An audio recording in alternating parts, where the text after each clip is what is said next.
Well, this one's just the slightest bit late. Needless to say, 2020 was full of problems, and despite various issues that kept me from putting out the Kingdom Hearts 3 review until way later than intended, I did manage to get it out before the end of the year. But there was another game I wanted to review that I didn't get the chance to because my health decided to crap out. A long-awaited remake of a beloved 90s classic. No, not that one. That was a good one, though. Balls, no! There we go! After the previous year's fantastic remake of Resident Evil 2, I was shocked Resident Evil 3 was getting a remake so soon after. Granted, they could reuse a decent amount of assets, and damn if the demo didn't win me over. After all, the concept is simple. Take Remake 2, swap out Leona and Claire for Jill, throw in some Carlos, reskin Mr. X and make him run, maybe shoot a rocket launcher at you. Bada bing, bada boom, you got Resident Evil 3. Slap a price tag on that and sell it to excited dorks. Maybe throw in a bonus multiplayer game and you have easy money. After all, if it ain't broke, don't fix it, right? So, why did people react so poorly to this remake, and is it actually worth the hate it seems to have spawned? No surprise, spoilers ahead, but this is also a story from 1999, so... Also, this is covering only Resident Evil 3. It has nothing to do with Resistance. The game certainly starts off on a decently high note. I do wonder why they went with a live-action introduction, but whatever. It fits the mood of the game well enough. This opening act in Jill's apartment from her point of view is absolutely filled with atmosphere. There's something just genuinely unsettling about this setup, and it doesn't hurt that it looks pretty damn good. The RE engine, the same used for Resident Evil 7, Remake 2, and Devil May Cry 5, delivers some stunning visuals. You can wander around, but the game directs you to Jill's bathroom. Oh boy, are we getting a steamy shower scene? Oh. This does an excellent job of show, don't tell, as you quickly find out this whole scenario is all in Jill's head, a result of her PTSD from the mansion incident. You awake in the game for real and see lots of stuff to interact with. Discarded food she can't keep down, medication that's not relieving her stress, notes from other people and her investigations, Chris's photo with doodles on it. I really love that little detail. A wall of crazy, and raccoon milk? Oh, hey, Kool-Aid! Yeah! There's the big guy. He couldn't be bothered to wait for his introduction and immediately begins smacking Jill around. Even has a callback to his original theme. This is wonderful. He's established immediately, shown to be a threat, and makes you think, oh yeah, this is gonna be Mr. X on crack. Wait, it's just a scripted chase scene. Well, to be honest, this sequence actually isn't too terrible. While I do dislike it being a run or instantly die scenario, it certainly establishes Nemesis's presence and tries to get it into your head that he is not to be messed with, and that your priority should be to avoid him. Jill gets smacked, tossed, and blown up during this sequence before finally getting out of the building, and it's reasonably thrilling. It gets you excited thinking, oh wow, they're really putting forth their A game. The intro largely continues this way. Meet a character, run away, meet a character, do a quick time event, etc., etc. Normally, this would wear thin, but I also remember the original game starting with a brief scene like this, so it's not unwarranted. I also like them flip-flopping some of the events around. Stuff like meeting Brad happens earlier and in different circumstances, and the helicopter that gets shot down halfway through the game in the original now happens during this opening. It's not unlike meeting Kendo halfway through Resident Evil 2's remake, instead of in the first couple of minutes of gameplay like its original incarnation. Also, hi Dario, even says the memorable line from the original. I'm not going anywhere! I'd rather starve to death in here than be eaten by one of those undead monsters! Now leave me alone! Eventually, you're saved by Carlos and there's some friction between him and Jill right off the bat. And I kinda really like it. The characters and presentation in this game are top-notch. The story is done so well that it's tough not to enjoy it. The distrust between Jill and the UBCS is focused on much more in this version compared to the original, where it's basically just one line after meeting Carlos and is never discussed again. Jill being openly hostile toward them because they work for Umbrella makes a lot of sense, and it really helps add on to the belief that she's still suffering from the events in the Arklay mansion. I also like we get to converse a little with Mikhail, instead of him just kind of being there wounded. He's injured here too, but you get to see his actual personality as he gives orders to his team. And then we're introduced into the area from the demo. Wow, that didn't take long. But if you're like me, you figure it's like Resident Evil 2's remake. It started just after the prologue stuff, and that game was a hoot, so surely Resident Evil 3 is gonna live up to that expectation, right? Right? Nope. This actually does differ a lot from the demo, where you were given more to work with in a shorter time. Instead, there's a lot more A to B stuff here, although I do like how, as you unlock new tools, you can go back for a few extra supplies, just like in the demo, just spread out a bit more. This first area is pretty great, as there's lots of little things to unlock. The puzzles are pretty simple, with basically find MacGuffin A, put into slot B, but it works, and I like the rewards. And since this is just the first area, obviously there's gotta be more stuff that opens up like any other classic RE. But it starts to settle in that something isn't quite right. Have you noticed a distinct lack of a major feature? I mean, we have Jill, we have the UBCS crew, we have an objective to fix the train, we have rewards for exploration as you get more tools, we have upgradable weapons, but I swear there's a major part of the original that's missing. I should also actually talk about how the game plays. Honestly, it feels great. The controls are upgraded from the last game, with a reliable dodge mechanic that slows down time when you dodge an attack at just the right moment, and allows you to set up a great counterattack. Zombies aren't as much fun as they were in Remake 2, though, since you can't get them to trip over everything anymore, and their limbs only come off if you manage to score a critical hit. And despite being out in the streets during the peak of the outbreak, I feel like there's just less of them in general.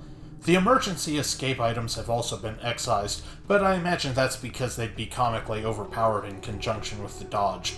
Your knife is back at least, and you don't have to worry about it breaking or losing it because you lodged it in a zombie's nose anymore.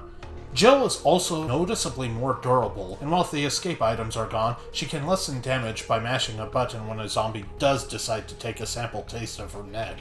So the basic zombies aren't as fun, but Jill in general is pretty fun to play as, and the dodge is so much more reliable than it was in the original that it's tough to complain too much. Once you put out the same fire from the demo with the hose, you'll probably have realized there's some features from the demo that haven't popped up yet. The aforementioned tools are beyond this fire, so they probably just wanted to give you more of a taste of the game, surely. I am serious, and don't call me Shirley. You soon get the bolt cutters, and can use those to open a few extra things in the prior area, which is really cool. I love the extra bits of exploration like this. But continuing on, we get more UBCS shenanigans and are introduced to Nikolai. In the original, he was a generic angry Russian special ops type of guy, a member of the supervisors who were sent in with the UBCS to gather combat data. In this, he's a cartoon character, and I mean that with great affection. There's your sense of self-preservation. Why is she here? No, don't care. More than I do. You see? You're learning. So, let's make a deal. It's not after you. What? You know how it is. City's about to explode, and you can't put a price on life. She'll get you killed. Agreed? Good. No. You bring money. I like it. He's just so much more fun to watch as he chews the scenery unapologetically. He immediately shoots Murphy, who is surprisingly diminished from the original. While he could wind up with Nikolai immediately shooting him in the original, you could also come across him turning into a zombie in front of Carlos, whom he was friends with. And this also brings up one of the big missing features from Remake 3. Gone is all the fun replay stuff. The original game's choice-based reactionary live selections periodically pop up, and some of your choices would slightly alter things in a few places, or even greatly alter the story path you took. Gone are the alternate orderings. In the original game, you could go to locations in a different order, affecting what cutscenes you get, or even the route you take to an area. On top of that, there was an RNG-based item and enemy placement system. Sometimes you'd find the Magnum in the RPD, and other times you'd find the grenade launcher. Sometimes you'd fight zombie dogs in the park, and under other circumstances you'd have to deal with hunters.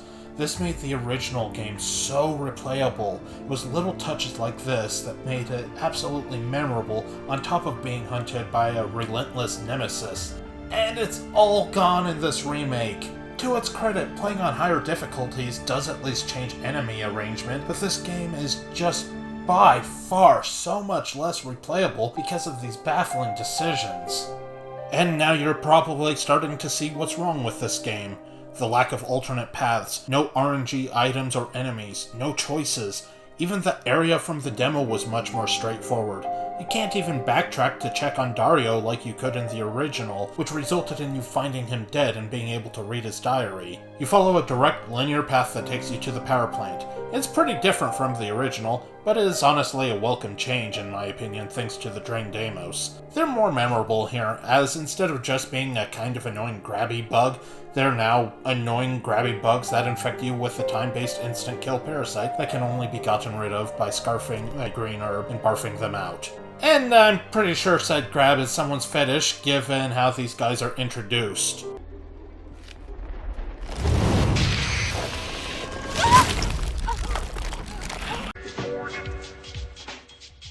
Holy shit! Holy shit! Blur it all out! Oh my god, if I got paid for this, I would be so demonetized. Anyway, that happened. But I do like this power plant area, as it's very tense with the dangerous but easy to kill enemies as you search around for breakers to reactivate the plant. And I'm so glad the Drain Deimos got in the game at all. Their cousins, the Brain Sucker, did not, however. And as you leave, you finally get what we've all been waiting for. More Jill snark! Really? Way to go, partner. One step ahead. Not your partner.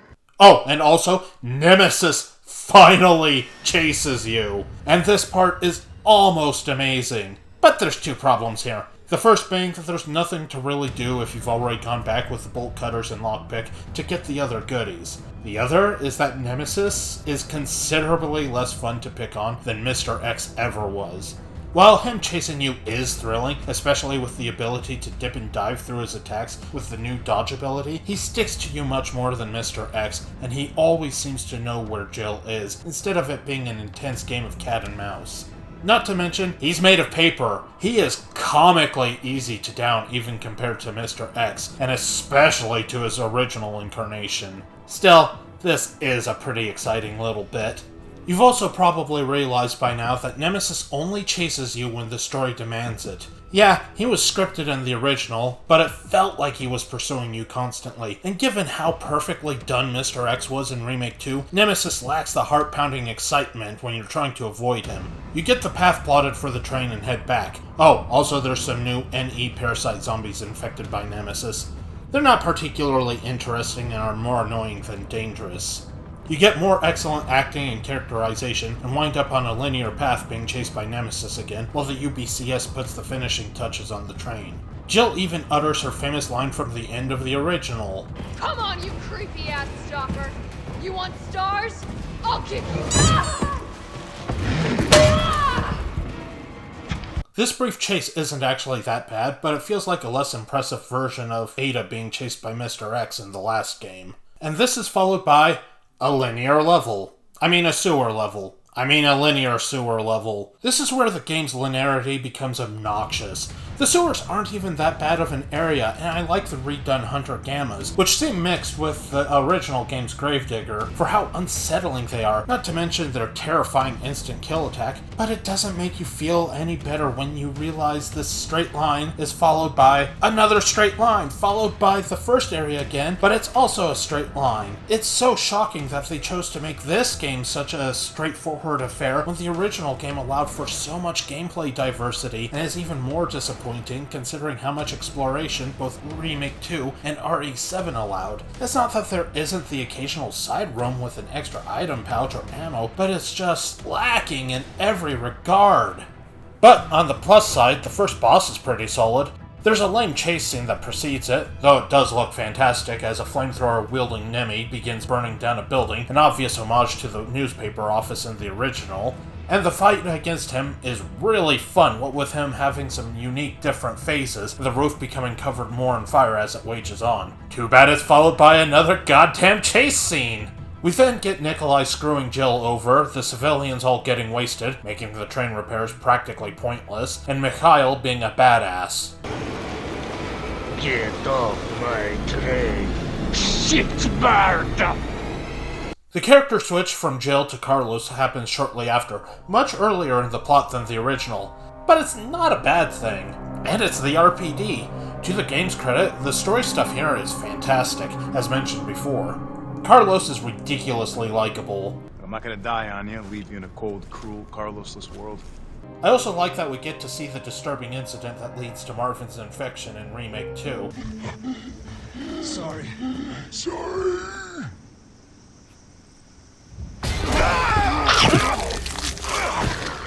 And we get a heck of a lot more Tyrell than we ever did in the original.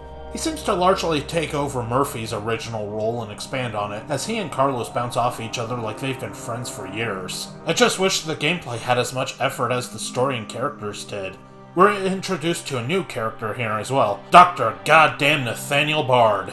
I'm goddamn Nathaniel Bard! A scientist who the UBCS has chosen to quote-unquote rescue that has knowledge of the outbreak's origins, and a vaccine. Speaking of effort and new things, Carlos actually plays differently from Jill, albeit only slightly. Namely, Carlos doesn't have a dodge. Instead, he has a punch, cause he's a big fan of Roid Rage Redfield. And not gonna lie, I don't like the punch. It's funny to see, to be sure, but I can never get the timing down quite right compared to Jill's dodge. The RPD isn't much different from how it was depicted in Remake 2, but with most of the doors inaccessible. I do like them attempting to show some level of continuity, as Carlos blows open the wall in the locker room, but it still suffers from the same linearity as most of the areas. That being said, I do like Carlos having his own upgradable inventory and gear. He feels more like a secondary character instead of a brief cameo. We switch back to Jill briefly, which railroads you into another chase scene and a boss fight against a mutated nemesis much sooner than the original. And surprise! It sucks! Unlike the first fight where Nemesis was constantly changing and the fight didn't really take very long, he's just an irritating, gimmicky damage sponge here. He mostly just tries to tackle you, occasionally running on the background and taking entirely too long to kill. The game seems to expect you to go here with the grenade launcher and the mine rounds, which replaces the original game's mine thrower. And I just gotta point something out here. The original Resident Evil 3 had one of the best arsenals in the classic games. There were a lot of different weapons, whether you found them or got Nemesis to drop them through carefully beating his ass. And the game introduced the gunpowder system, which allowed you to craft new ammo. You could make fewer bullets and eventually learn to make enhanced ammunition or make it in bulk. You could mix and match for different types. This game largely just reuses the same gunpowder system from Remake 2, which would be fine, except because the original had so much more to it, it's really lacking here. Not only do you not get the invisible experience counter, but it's also missing the much-adored freeze rounds. But anyway, back to the boss fight. While Nemesis is running around on top of cars and the clock tower, the game expects you to plant a mine for him to ram his ugly mug into. Not a bad concept, except A, you might not even have the grenade launcher on you, and B, the fight still takes forever. I don't know, maybe I was playing it wrong, but this fight was such a slog. As per the original, Jill gets infected with the T-virus, and Carlos has to rescue her. The game just skips the clock tower almost entirely, with only the second boss taking place outside of it, and it jumps straight to the hospital. And, oh boy, let me tell ya, I do not like the hospital. It looks nice, it's super atmospheric, it's one of the less linear, albeit still straightforward, areas in the game. It legitimately starts well enough, but I can't help but feel it overstays its welcome.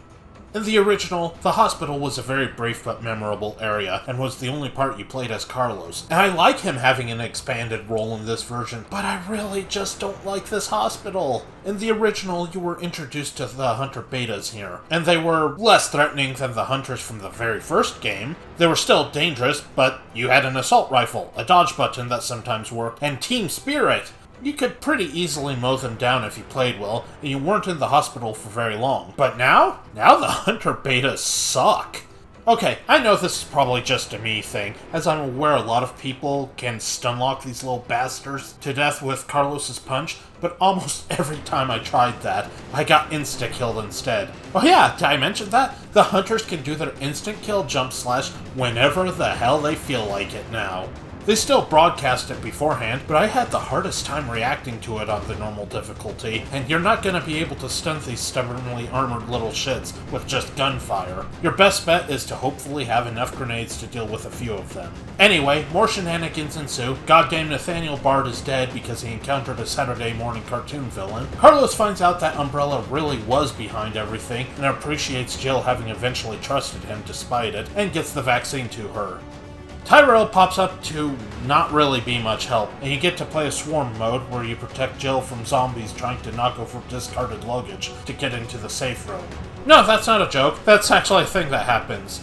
On one hand, I get the feeling the objective is a bit of an homage to a not particularly well-known death from the original game, where when Nemesis showed up during Carlos's return to the clock tower, he could break down the door to the save room and kill the infected, unconscious Jill. On the other hand, it's a goddamn swarm mode. It's blatant padding, and it really feels like they were running out of time and money or something.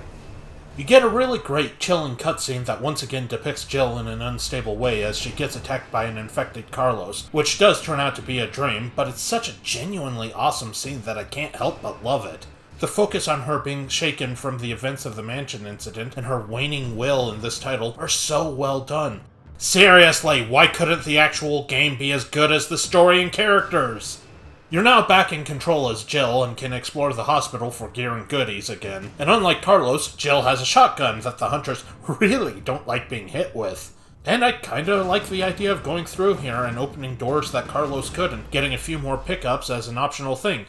Good job, game! Shame it doesn't last. Once you start following Carlos, the game goes right back to being linear again. There's another bit sort of like the power plant, where instead you have to pick up fuses, and for some reason they use Paleheads from Remake 2's Ghost Survivors mode as in-universe enemies. For context, these guys are normal zombies with absurdly high regenerative abilities, and basically you want to use something like the Magnum to put them down for good. In Remake 2, they were seemingly just bonus enemies with a unique mechanic and a somewhat silly extra mode, but I guess they're just really lame enemies in universe now. You reach Nest 2, which is a pseudo-replacement for the Dead Factory, as the park and graveyard have largely been excised as well, and is, you guessed it, super linear. There's more chases, Tyrell dies in a pretty disappointing way, Nikolai goes cartoon character in the best way possible, and you fight Nemesis again. And it's the same damn boss fight as before. Okay, to be fair, it randomly spawns zombies, and he's a bit easier now since you just zap him off of whatever tank he's hiding next to, and he seems to have much less health. Partway through the fight, Carlos even pops up to tell you where to shoot, in case it wasn't easy enough for you already. There's more running around, Nemesis goes full mutant blob, and the final boss winds up actually being pretty fun. It's a simple shoot the weak points type of boss, but he has some pretty well done attacks and you have to charge the railgun batteries like in the original in between hitting his weak points, lest he insta-kill you, which is a little bit lame, but whatever. For some reason, the railgun is now a personal cannon type thing instead of the huge placement from the original, but it gets the job done, and blowing Nemesis away with it feels pretty awesome. We get one more sequence that ends with you needing to get Jill over her PTSD and shoot Nikolai, potentially harming Carlos in the process. Barry does not show up, making my disappointment immeasurable and ruining my day. Raccoon City gets nuked, and the credits roll. And that's it. No bonus modes, no B scenario. There is a pretty cool in-game shop that unlocks, giving you access to various upgrades early, infinite ammo super weapons, and some other fun tweaks. And I do like this idea of getting points by completing achievements, but also dislike that unlocking everything requires you to clear every single achievement. As for costumes, you get one. 2 if you have the DLC, which is immensely disappointing, not only because of the smorgasbord of alternate costumes that were unlockable in Remake 2, but because the original Resident Evil 3 had a metric crap ton of alternate costumes. All you get in this game is Jill's RPD outfit, which looks underwhelming. If you have the DLC, you also get her classic outfit, except her skirt has weirdly been changed into a scorch for some reason, and a laughably god-awful classic hair for Carlos that I don't think anyone in their right mind would willingly use. Okay, let's talk about the positives.